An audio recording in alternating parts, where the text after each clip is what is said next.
नाजरीन आदाब। महकमा इतलात व राबते आमा के हफ्तेवार प्रोग्राम सुकून के आज के शुमारे में आपका खैर मकदम है। मैं हूं आपका मेज़बान सैयद शकील शान। नाजरीन, जैसा कि आपको मालूम है कि गुज़श्ता कई शुमारों में हमने बात की कोविड की सेकेंड वेव के रिलेटेड। आज भी ऐसी ही बात होगी एक डिफरेंट टॉपिक को लेकर, लेकिन उससे पहले हम आपको याद दिलाना चाहेंगे कि हमारे जितने भी गुज़श्ता सुकून के शुमारे हैं और आज का ये शुमारा भी आप हमारे official Facebook page JK information पर देख सकते हैं। यूट्यूब चैनल हमारी DIPR-JK, इसी तरह से ट्विटर हैंडल हमारा @DIPR-JK, जहां पर आप हमारे सारे जो सुकून के शुमारे हैं इसके हवाले से अपनी राय का इजहार कर सकते हैं और हम तक पहुंचा सकते हैं। आज जिस माहिर डॉक्टर साहिबा को हमने अपने प्रोग्राम में मदऊ किया है, ये हैं लेक्चरर माइक्रोबायोलॉजी GMC श्रीनगर में। इनका नाम है डॉक्टर ताबिंदा। डॉक्टर साहिबा, आपका बहुत बहुत खैर मकदम हमारे प्रोग्राम में। Thank you sir. चूंकि सेकेंड वेव आई है और लोगों में इज़्तिराब भी है, बेचैनी भी है, क्योंकि इसके नतायज भी वैसे सामने आ रहे हैं। लोग थोड़े से मुसीबत में भी, परेशान भी लग रहे हैं। तो इसमें जो बेसिक एक सबसे प्राइमरी चीज़ है वो टेस्टिंग के हवाले से होती है। तो आज हमने ये मुनासिब समझा कि टेस्टिंग के हवाले से बात की जाए और आपका अपना रिलेटेड सब्जेक्ट है ये। तो आप हमें सबसे पहले ये बताइए कि जो टेस्टिंग का अमल है कितना बढ़ गया है हमारे कश्मीर में और कैसे मैनेज होता है ये आपके साथ? जी, जब से कोविड शुरू हुआ है, कोविड-19 इमरजेंस हुई लास्ट ईयर मार्च में हमने शुरू किया हमारा टेस्टिंग RT-PCR इन GMC श्रीनगर। हमारी जो ये लैब है ये लोकेटेड है in CD hospital, which is wholly and solely headed by our department, our HOD doctor Anjum Farhana ji ji. और उनके अंडर हम जितने भी डॉक्टर्स हैं, जितने भी पैरामेडिकल स्टाफ है, चाहे वो टेक्नीशियंस हो, रिसर्च साइंटिस्ट हो, चाहे वो हमारे पोस्ट ग्रेजुएट्स हो, हमारे सीनियर रेजिडेंट्स हैं, हम लेक्चरर्स हैं, हमने बहुत मेहनत की है मार्च से जी। इस चीज को जल्द से जल्द लोगों तक ये डायग्नोज बिल्कुल जाहिर सी बात है, जब लोगों का काफी रश बढ़ा तो टेस्टिंग के हवाले से भी इमरजेंसीज क्रिएट हुई होंगी, ज्यादा टेस्ट आपको करने पड़े और ये प्राइमरी है, उसी के बाद तो ट्रीटमेंट भी शुरू हो जाएगा। जी, तो लास्ट ईयर जो हम टेस्टिंग करते थे उसमें उसके कंपैरिजन में अगर हम अभी देखें तो हमारे नंबर ऑफ सैंपल्स भी इंक्रीज हो गए हैं। तो अभी हम around 1500 samples per day report करते हैं, रिलीज करते हैं, विच इज अ लॉट। एंड इंशाल्लाह वी आर ट्राइंग कि हम इससे ज्यादा जितना हो सके उतना ईज अप करे लोगों के लिए, ताकि उनको जल्दी थेरेपी मिले। अगर उन्हें कोविड है, जल्दी उनका डायग्नोसिस हो। हमारी यही कोशिश रहती है कि हम किसी ना किसी तरीके से लोगों तक जल्द से जल्द ये डायग्नोसिस पहुंचाए। डॉक्टर ताबिंदा जी, जैसे कि हमारी सरकार ने या जो हेल्थ डिपार्टमेंट है, कई सारे हेल्थ सेंटर्स में ये फैसिलिटीज हैं कि वहां पे इस वक्त कोविड टेस्ट होते हैं। तो अब आम लोगों में एक थोड़ा सा एक कंफ्यूजन सा है, रैपिड टेस्ट होते हैं और RT-PCR होते हैं। एक जनरल अवेयरनेस के लिए आपसे थोड़ा बहुत चाहेंगे कि हमारे जो नाजरीन हैं ये भी मुस्तफीद हो जाएं कि रैपिड और RT-PCR में कितना फर्क है। ओके, देखिए जो रैपिड जो RT-PCR है, सबसे पहले मैं उसकी बात करूंगी, which is a gold standard for testing कोविड-19। सो हम रैपिड टेस्टिंग जो होती है यूजुअली कंटेनमेंट जोन्स में करते हैं। तो उतना इनकी जो RT-PCR है उसकी सेंसिटिविटी अराउंड 97-98% है। Okay. So that is why ये कंफर्मेटरी है। अगर किसी का भी RT-PCR पॉजिटिव आता है सो इट इज कंफर्म। अब लेकिन ICMR से जो गाइडलाइंस आई है उसमें to reduce the workload in all the laboratories, अब ये बोला गया है अभी रिसेंटली जो गाइडलाइंस, बिल्कुल जब हंगामी सूरत-हाल पैदा हो जाती है फिर कोई अल्टरनेटिव ढूंढना ही पड़ता है। अभी जो रिसेंटली गाइडलाइंस आई हैं, जो एडवाइजरी आई है हमारे पास, उसमें ये बोला गया है कि अगर RT-PCR भी कर रहे हैं या रैपिड टेस्ट भी कर रहे हैं या ट्रू नैट CB नैट जो डिस्ट्रिक्ट हॉस्पिटल्स में होता है, कोई भी पॉजिटिव आता है so you don't have to repeat it the next time. पहले क्या होता था, पहले अगर रैपिड टेस्ट हम करते थे तो वो positive, it should be confirmed. Yes.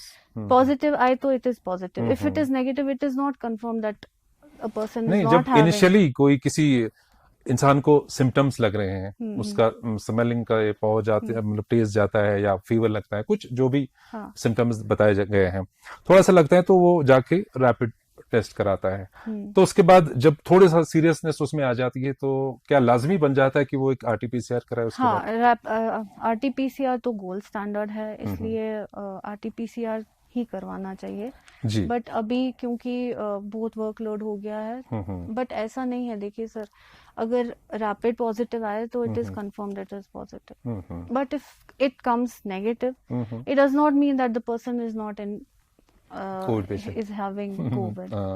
It is not a gold standard, the rapid test. All right. और बेसिकली जो डिफरेंसेस है आरटीपीसीआर और रैपिड में, वो ये है कि RTPCR it takes around 24 hours, पूरा हमें टाइम लग जाता है सारा प्रोसेसिंग में, एक्सट्रैक्शन में, फिर हमारा जो डेटा एनालिसिस होता है उसमें, तो वो इट टेक्स अराउंड 24 आवर्स। लेकिन इसका turn around time is 15 to 30 minutes, तो इसलिए इसे रैपिड। तो आम लोगों में ये भी मैं एक आम लेमैन की तरह बात करूंगा यहाँ, क्योंकि हमारे जो नाजरीन है इसके रिलेटेड, चूंकि अब सेकेंड वेव है, बहुत सारी चीजों का जानना उनके लिए भी जरूरी है। जब स्वैब्स लेते हैं आप, कई नाक से लेते हैं, कई मुंह से लेते हैं, तो उसमें क्या वो क्या लॉजिक है? जब टेस्टिंग के लिए स्वैब्स लेते हैं, किसी का नाक से लेते हैं, किसी का थ्रोट से लेते हैं, तो वो एक जैसा होता है कि ये किसी एज ग्रुप को देख के किया जाता है? नहीं, वो एक जैसा ही। इससे क्या होता है, देखिए हम कभी कभी क्या होता है, नेजोफेरेंजियल स्वैब जो है इसकी सेंसिटिविटी बहुत ज्यादा है, नेजोफेरेंजियल स्वैब। ओके। क्योंकि कोविड वायरस जो है ये म्यूकोसल लाइनिंग में ही अडेयर करता है, okay, so it is more sensitive the nasopharyngeal swab. इसके अलावा हम कुछ और सैंपल्स भी लेते हैं, जैसे पेशेंट्स हु आर जो इंट्यूबेटेड है या कुछ, उनमें हम एंडोट्रेकियल सैंपल्स या कभी कभी कुछ और सैंपल्स है, जैसे बाल है, ब्रोंकियो एल्वियोलर लवाज, वो सब भी हम लेते हैं। पर दिस इज इजियर, इन्वेजिव नहीं है उतना, और इजियर टू इससे मतलब जो नतीजे सामने आ जाते हैं, सेंसिटिव है बहुत। डॉक्टर साहब, जैसे कि आपने टेस्टिंग के बारे में हमने बात की, रैपिड की, आरटीपीसीआर के बारे में बात की, क्या आपको लगता है कि जब सेंसिटिविटी बढ़ जाती है, इस वक्त मतलब कोविड किसी को हो गया है, अब वो उसके सिम्टम्स ऐसे बढ़ रहे हैं कि हमें लग रहा है कि ये थोड़ा सा डीप सिम्टम्स हैं अब, तो इन रैपिड और आरटीपीसीआर के अलावा कोई और टेस्टिंग होती है रैपिड? हाँ, देखिए डायग्नोस्टिक टेस्ट जो होते हैं दो तरह के होते हैं। एक होता है diagnosis of an infection, and दूसरा होता है to check the immune status of a person. ठीक है, तो डायग्नोसिस ऑफ एन इन्फेक्शन में हमारा आरटीपीसीआर आता है, मॉलिक्यूलर मेथड्स लाइक ट्रूनैट, सीबीनैट, ये सब आता है। फिर हमारा रैपिड एंटीजन टेस्टिंग आती है जी।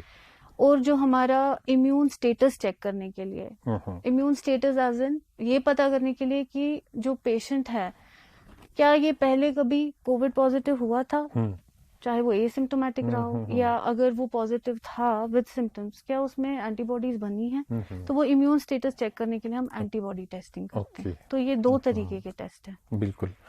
तो टेस्टिंग के हवाले से क्या कोई नई गाइडलाइंस आई हैं जो पिछली वेव और इस वेव में आपको वेरी करती नजर आ रही हैं, डिफरेंस लगता है उनमें? कोई गाइडलाइंस हैं डिफरेंस?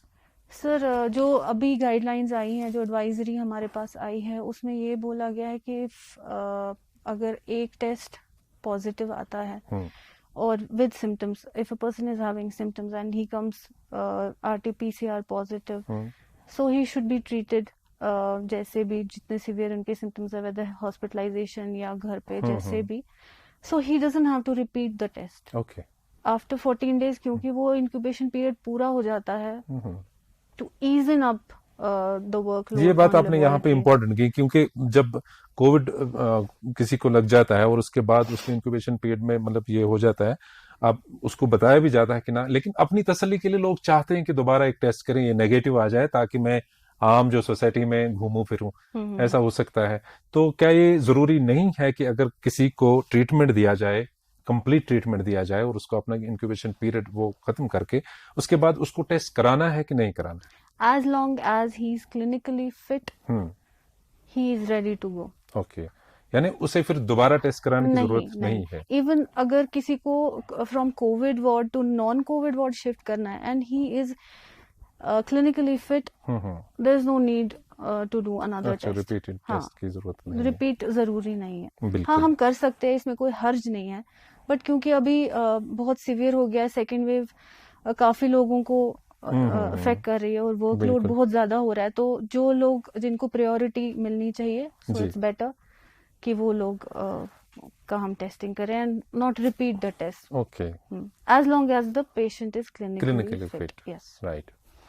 तो वैक्सीनेशन के बारे में भी थोड़ा सा हम जानना चाहेंगे कि वैक्सीन किसी के एक डोज लगे हैं, किसी के दोनों डोज लगे हैं इस वक्त। तो जब सैंपल्स आप इकट्ठा कर लेते हैं, अगर खुदा न खास्ता किसी वैक्सीनेटेड पर्सन को भी कोविड हो जाता है, क्योंकि ऐसी बहुत सारी मिसालें हैं कि डोजेस लिए हैं तब भी कोविड हो जाता है। अब यह कि कितना माइल्ड असर रह जाता है उसके बाद, कोई ये कहते हैं कि छू के चला जाता है, ज्यादा असर नहीं होता है, तो इसमें कितनी सच्चाई है? देखिए, vaccination is not a treatment. ठीक है, सबसे पहली बात ये मैं बताना चाहूंगी, it is not a treatment. ये हमारा इम्यून स्टेटस जो है उसको थोड़ा मोर डिफेंसिव करने के लिए है, बैलेंस्ड, ताकि लोगों तक जिनमें सिवियर इलनेस हो वो इंसान बच सकता है अगर वो वैक्सीनेटेड होगा। तो माइल्ड सिम्टम्स और नो सिम्टम्स से वो आराम से निकल सकता है। नॉन वैक्सीनेटेड और वैक्सीनेटेड अगर कोविड पेशेंट आपके पास आता है, आप दोनों के सैंपल्स लेते हैं, सैंपल्स में कोई डिफरेंस लगता है कि सेम रिजल्ट्स दोनों के आ जाते हैं? अगर पॉजिटिव हमें आता है वैक्सीनेटेड पर्सन एक, दूसरा नॉन वैक्सीनेटेड, तो जब उसकी टेस्टिंग हो जाती है उन सैंपल्स में कोई डिफरेंस होता है कि आपको जो लेना है वो सेम ही आ जाता है? नहीं सर, वो सैंपल सेम ही होते हैं, टेस्टिंग प्रोसीजर भी सेम ही है। बिल्कुल। हाँ, लेकिन ये है कि कभी कभी लोग ऐसे भी, हमने जो एडवाइजरी आई है हमारे पास, जो प्रोटोकॉल अब फॉलो होगा, उसमें जरूरी मेंशन करना है कि वैक्सीनेशन किया है। जो हम फॉर्म्स फिल करते हैं उसमें बहुत इंपॉर्टेंट होता है ये मेंशन करना कि वैक्सीनेशन पहला डोज किया है, सेकंड डोज किया, क्या किया। अच्छा। क्योंकि कभी कभी लोगों में देखा गया है कि वैक्सीनेशन के बाद बहुत लोग फीवर हो जाता है उनको, या ऐसे बॉडी एक हो जाता है, तो बहुत लोग पैनिक हो जाते हैं, सो दे थिंक कि कोविड हो गया और समथिंग। तो इट डिपेंड्स कब वैक्सीन किया है, कब ये सिम्टम आ गया। अच्छा, ठीक है। आमतौर पे कहा जाता है कि जिस दिन मतलब वैक्सीन कराया, हाँ, उस दिन शाम को, या कहा जाता है कि थोड़ा सा रेस्ट ले लें, किसी को फीवर आ जाता है, किसी को क्रैम्प से, किसी को शिवरिंग सी हो जाती है, तो नॉर्मल लोगों को बता दिया गया है। अगर उसके बाद 4 दिन 5 दिन बाद ऐसे कुछ उसको बॉडी में चेंजेस नजर आती हैं, तो हम क्या वो ये समझ ले कि शायद ये कोई और चीज है, ये वैक्सीन का असर नहीं है? कब तक इसका असर होता है वैक्सीन का? वैक्सीन का असर 2 से 3 दिन होता है। अच्छा, ऐसा यानी उसके बाद अगर हो जाए तो मे बी उसको फर्दर इन्वेस्टिगेशंस देखिए, मैंने पहले ही कहा, it is not a treatment. सही बात है, it is not a treatment for COVID. Vaccination के बाद भी कोविड हो सकता है, but symptoms will be very mild, so it's better for people to get vaccinated. अभी हमारे पास कोवैक्सीन है, कोविशील्ड है यहाँ पे। अभी डॉक्टर रेड्डीज के थ्रू हैदराबाद में भी फाइजर है, बट आई डोंट नो वो यहाँ कब तक हमारे पास पहुंचेगा। बट हमारे पास जो वैक्सीन है, मैं लोगों से एडवाइस करूंगी कि जब भी नया स्टॉक आए, जब भी अवेलेबल हो, तब वो वैक्सीन कराएं। बिल्कुल, हमने भी कई अपने पिछले प्रोग्रामों में लोगों से कहा है, और जो भी एक्सपर्ट्स यहाँ पे आए हैं उन्होंने हमेशा तजवीज़ किया है कि जो भी अभी तक जिन लोगों ने वैक्सीन नहीं किया है, क्योंकि अब 18 से 45 साल तक की उम्र के लिए भी एक ऐलान किया गया कि वो भी वैक्सीन ले लें जब भी अवेलेबल होगा, क्योंकि पैंडेमिक है, सूरत हाल ऐसी खतरनाक है, जिस काम में पहले शायद 2 दिन लगते थे अब हफ्ता 10 दिन भी लग सकते हैं। तो लेकिन आ जाएगा, जब भी आ जाएगा, तब सभी से गुजारिश है कि वो वैक्सीन ले लें। खैर, हम ऊपर वाले से ही दुआ करेंगे कि सेकेंड वेव के जो मूजी असरात हैं इससे हमें बहुत जल्द निजात मिले, और सभी सेहतियाब होकर अपने घरों में खुश रहें, और जैसा निज़ाम था, निज़ाम हस्ती, अपना कारोबार ज़िंदगी, वो भी पटरी पर आए, हमवार हो जाए। आप हमारे यहाँ प्रोग्राम में आ जाएं। आपका बहुत बहुत शुक्रिया अपना कीमती वक्त देने के लिए। दोबारा कभी मौका मिला आपको ज़रूर बुलाएंगे अपने प्रोग्राम में।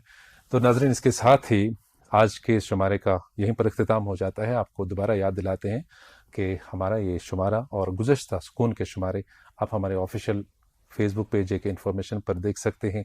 इसके अलावा यूट्यूब चैनल हमारी है DIPR-JK और ट्विटर हैंडल है @DIPR-JK। इस पर आप हमारे सभी प्रोग्राम्स देख सकते हैं। जो भी इंपॉर्टेंट इन्फॉर्मेशन हेल्थ रिलेटेड इस वक्त कोविड के रिलेटेड है वो भी अवेलेबल है इन सोशल मीडिया प्लेटफॉर्म्स पर। आप हमें ज़रूर अपना जो रिएक्शन आपका होगा, इनपुट्स होंगे, हम उससे मुस्तफ़ीद होंगे। आज के प्रोग्राम से दीजिए अपने मेज़बान को इजाज़त। खुदा हाफिज़।